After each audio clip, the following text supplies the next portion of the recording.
And more on this with Elliot Abrams, former Deputy National Security Advisor to President George W. Bush.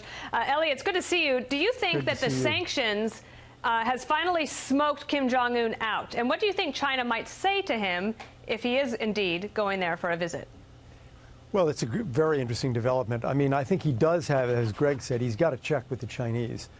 They are the source of about 80 or 90% of his imports. He has had a rough relationship with the Chinese for years. In fact, he's murdered several top officials who were thought to have been close to China.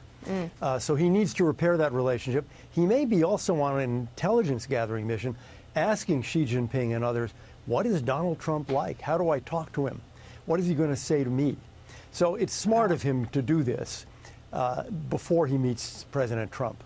Oh, that's a good point. I hadn't heard it made before. And I wanted to ask you about another topic, which is that this morning, the President of the United States, along with many of our allies, including a map of these countries here, the United States, the UK, Ukraine, I think there was like 20 of these countries, have taken action against Russia, expelling officials, diplomats from these countries. It was a well-organized, logistical, diplomatic coup. On a scale of 1 to 10, Elliot, with 10 being the most severe, where does this fall, the expulsion of diplomats, when it comes to the State Department or diplomatic action? How severe is it? I'd say it's pretty severe. I mean, I'd certainly give it an 8, maybe a 9, because of the numbers. I mean, 60 is a big number, and it comes in this context, as you point out. This is the Western alliance at work. We're doing this with about 18 other countries, and we're doing it for our greatest ally in Europe, the UK. So it shows the special relationship lives, the European and Western alliance lives. It's a terrific thing. And it also, by the way, shows, you know, people who are saying, oh, the president didn't respond and he's soft on Russia. The delay after this incident, the poisoning, was so that everybody would do this on the same day. And coordinate. And what's interesting to me, too, Elliot, is that it didn't leak.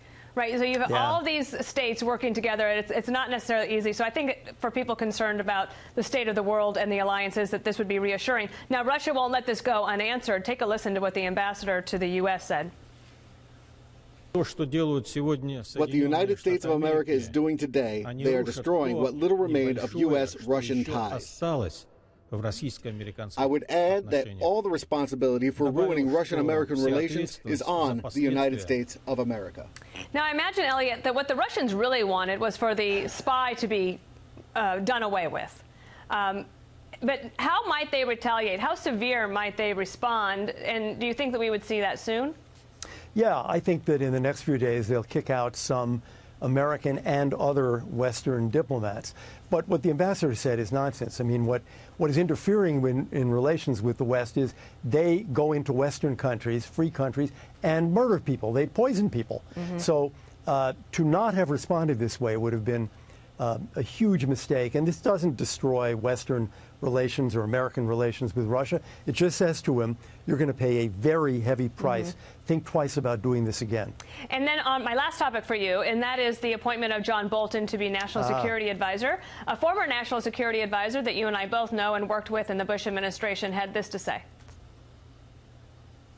Well, John is a very smart, a very experienced, very tough guy.